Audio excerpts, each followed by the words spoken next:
श्रीमद् भागवतम स्कंध 10 परम पुरुषार्थ अध्याय 56 स्यमंतक मणि। शुकदेव गोस्वामी ने कहा, कृष्ण का अपमान करने के बाद सत्राजित ने अपनी बेटी और स्यमंतक मणि भेंट करके हर संभव प्रयास से प्रायश्चित करने की कोशिश की। महाराज परीक्षित ने प्रश्न किया, हे ब्राह्मण, राजा सत्राजित ने भगवान कृष्ण को नाराज करने के लिए क्या किया? उसे स्यमंतक मणि कैसे मिली और उसने अपनी पुत्री का विवाह भगवान से क्यों किया? शुकदेव गोस्वामी ने कहा, सूरज देवता अपने भक्त सत्राजित से बहुत स्नेह करते थे, इसलिए उनके सबसे अच्छे दोस्त के रूप में उन्होंने अपनी संतुष्टि के प्रतीक के रूप में उन्हें स्यमंतक नामक रत्न दिया। सत्राजित मणि को गले में पहनकर द्वारका नगरी में दाखिल हुआ। हे राजन, वह मानो सूर्य की तरह चमक रहा था और मणि के प्रभाव से कोई उसे पहचान नहीं पा रहा था। जब लोगों ने दूर से सत्राजित को आते देखा तो उसकी चमक से वे अंधे हो गए। उन्होंने मान लिया कि वह सूर्य देव हैं और भगवान कृष्ण के पास जाकर बताने लगे, जो उस समय पासा खेल रहे थे। द्वारकावासियों ने कहा, हे नारायण, हे शंख चक्र तत् गदा धारण करने वाले, हे कमल के समान नेत्रों वाले दामोदर, हे गोविंद, हे यदुवंशियों के वंशज, आपको प्रणाम है। हे ब्रह्मांड के स्वामी, सवितादेव आपसे भेंट करने आए हैं। वे अपनी चमकीली तेजोमय किरणों से सभी की आंखों को चौंधिया रहे हैं। हे प्रभु, अब तीनों लोकों के प्रमुख देवता आपको खोज निकलने में उत्सुक हैं, क्योंकि आपने अपने को यदुवंशियों के बीच छिपा रखा है। इसलिए अजन्मा सूर्यदेव भी आपका दर्शन करने यहाँ आए हुए हैं। शुकदेव गोस्वामी ने आगे बताया, ये भोले भाले वचन सुनकर कमल नयन भगवान मुस्कुराए और बोले, ये सूर्यदेव रवि नहीं है, अपितु सत्राजित है, जो अपनी मणि के कारण चमक रहा है। राजा सत्राजित उत्सव पूर्वक शुभ अनुष्ठान संपन्न करके अपने ऐश्वर्यशाली घर में पधारे। उन्होंने अपने घर के मंदिर कक्ष में योग्य ब्राह्मणों द्वारा स्यमंतक मणि की स्थापना करवाई। प्रत्येक दिन वह मणि 8 भार सोना उत्पन्न करता था, मेरे प्रिय प्रभु, और जिस स्थान पर उसे रखा जाता था और उसकी विधिवत पूजा की जाती थी, वहां अकाल, असामयिक मृत्यु और सर्पदंश, मानसिक और शारीरिक विकारों और धोखेबाज व्यक्तियों की उपस्थिति जैसी आपदाओं से मुक्त रहता था। एक मौके पर प्रभु कृष्ण ने सत्राजित से कहा कि वह ये रत्न यदुराज उग्रसेन को दे दे, किंतु सत्राजित इतना लालची था कि उसने देने से मना कर दिया। उसने इस बात की गंभीरता पर ध्यान नहीं दिया कि भगवान के अनुरोध को ठुकराने से उसे कितना भारी अपराध हो रहा है। सत्राजित के भाई प्रसेन ने एक बार चमकदार मणि को अपने गले में पहना और जंगल में शिकार खेलने के लिए घोड़े पर सवार हो गया। एक सिंह ने प्रसेन और उसके घोड़े को मारकर वो मणि ले ली, परंतु जब वह सिंह पर्वतीय गुफा में गया तो जाम्बवान, जो उस मणि को चाहता था, ने उसे मार डाला। गुफा के अंदर जाम्बवान ने अपने छोटे बेटे को स्यमंतक मणि को खिलौने के तौर पर दे दिया। उधर सत्राजित अपने भाई को वापस आता नहीं देखकर बहुत परेशान हो गया।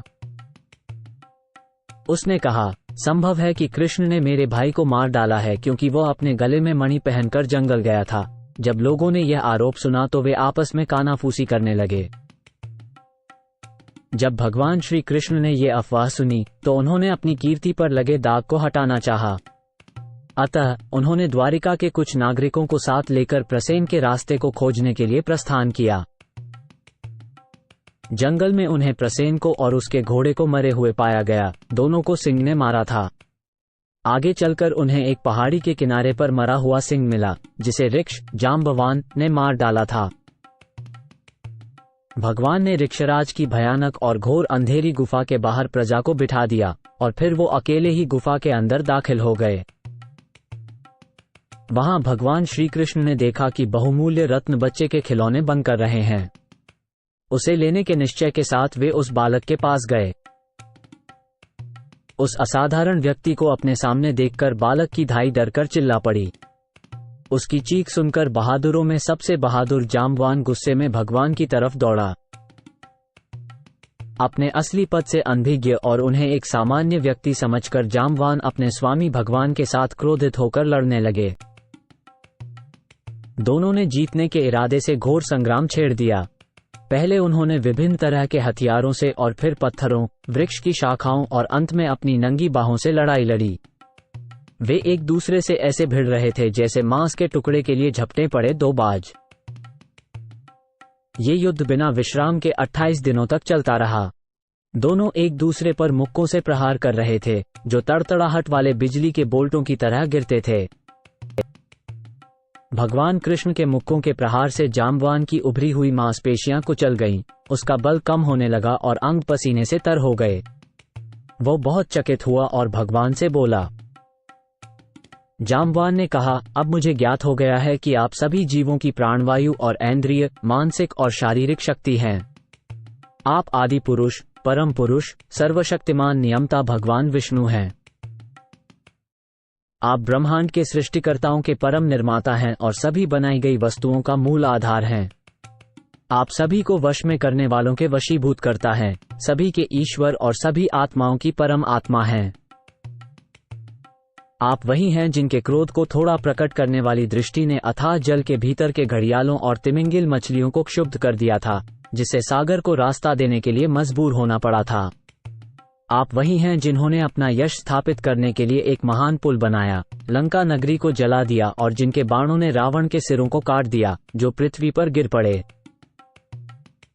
शुकदेव गोस्वामी ने आगे कहा, हे राजन, तब भगवान कृष्ण ने ऋक्षराज से बात की जिन्होंने सत्य को समझ लिया था।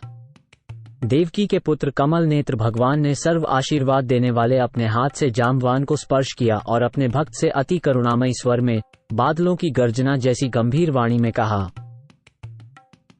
भगवान कृष्ण ने कहा, हे भालुओं के राजा, हम यहाँ तुम्हारी गुफा में इसी मणि के लिए आए हैं। मैं इस मणि का उपयोग मेरे ऊपर लगाए गए आरोपों को गलत साबित करने के लिए करना चाहता हूँ। ऐसे कहे जाने पर जांबवान ने खुशी के साथ अपनी कुमारी पुत्री जांबवती और रत्न भेंट करके भगवान कृष्ण का आदर सत्कार किया। भगवान शौरी गुफा में प्रवेश करने के पश्चात उनके साथ में आए हुए द्वारकावासी 12 दिनों तक उनकी प्रतीक्षा करते रहे, किंतु वे बाहर नहीं निकले। अंत में वे सभी निराश होकर अत्यंत दुख के साथ अपने नगर को लौट पड़े। जब देवकी, रुक्मिणी देवी, वसुदेव तथा प्रभु के अन्य संबंधी और मित्रों ने सुना कि वे गुफा से बाहर नहीं निकले तो वे सभी शोक करने लगे। द्वारका के निवासी सत्राजित को कोसते हुए चंद्रभागा नामक देवी के पास गए और कृष्ण की वापसी के लिए उनसे प्रार्थना करने लगे। जब नगरवासी देवी की पूजा समाप्त कर चुके तो उन्होंने उनसे कहा कि तुम्हारी प्रार्थना स्वीकार कर ली गई है। तभी श्री कृष्ण, जिन्होंने अपना उद्देश्य पूरा कर लिया था, अपनी नई पत्नी के साथ उनके सामने प्रकट हुए और उन्हें खुशी से भर दिया। भगवान ऋषिकेश को उनकी नई पत्नी स्यमंतक मणि गले में पहने मृत्यु से लौटे हुए देखकर सभी लोगों में बहुत ज्यादा खुशी हुई। भगवान कृष्ण ने राजा उग्रसेन की उपस्थिति में सत्राजित को राजसभा में बुलाया। वहां कृष्ण ने मणि पाए जाने की घोषणा की और औपचारिक रीति से उसे सत्राजित को लौटा दिया। सत्राजित ने बहुत शर्मिंदगी के साथ मणि को ले लिया और घर लौट गया, लेकिन वह अपने पापपूर्ण आचरण के लिए हर समय पश्चाताप की भावना से भरा रहा।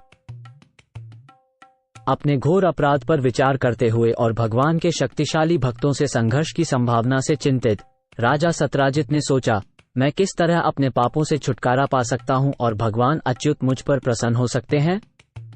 मैं अपने सौभाग्य को फिर से कैसे पा सकता हूं? दूरदर्शिता की कमी, कंजूसी, मूर्खता और लालच के कारण लोगों के शाप से कैसे बचूं? मैं अपनी बेटी, जो सभी महिलाओं में रत्न है, स्यमंतक मणि के साथ भगवान को दे दूंगा। निस्संदेह उन्हें शांत करने का यही एकमात्र उचित तरीका है। इस तरह बुद्धिमानी के साथ मन को निश्चय करके राजा सत्राजित ने अपनी गोरी पुत्री और स्यमंतक मणि को श्री कृष्ण को भेंट करने का प्रबंध किया। भगवान ने वैदिक विधि से सत्यभामा के साथ विवाह किया। सत्यभामा उत्तम आचरण, सौंदर्य, उदारता तथा अन्य सद्गुणों से संपन्न होने के कारण अनेकों के मनपसंद थी। भगवान ने सत्राजित से कहा, हे राजन, हम इस मणि को वापस लेना नहीं चाहते। तुम सूर्य भगवान के भक्त हो, इसीलिए इसे तुम अपने पास ही रखो। इस तरह हम भी इसका लाभ उठाएंगे।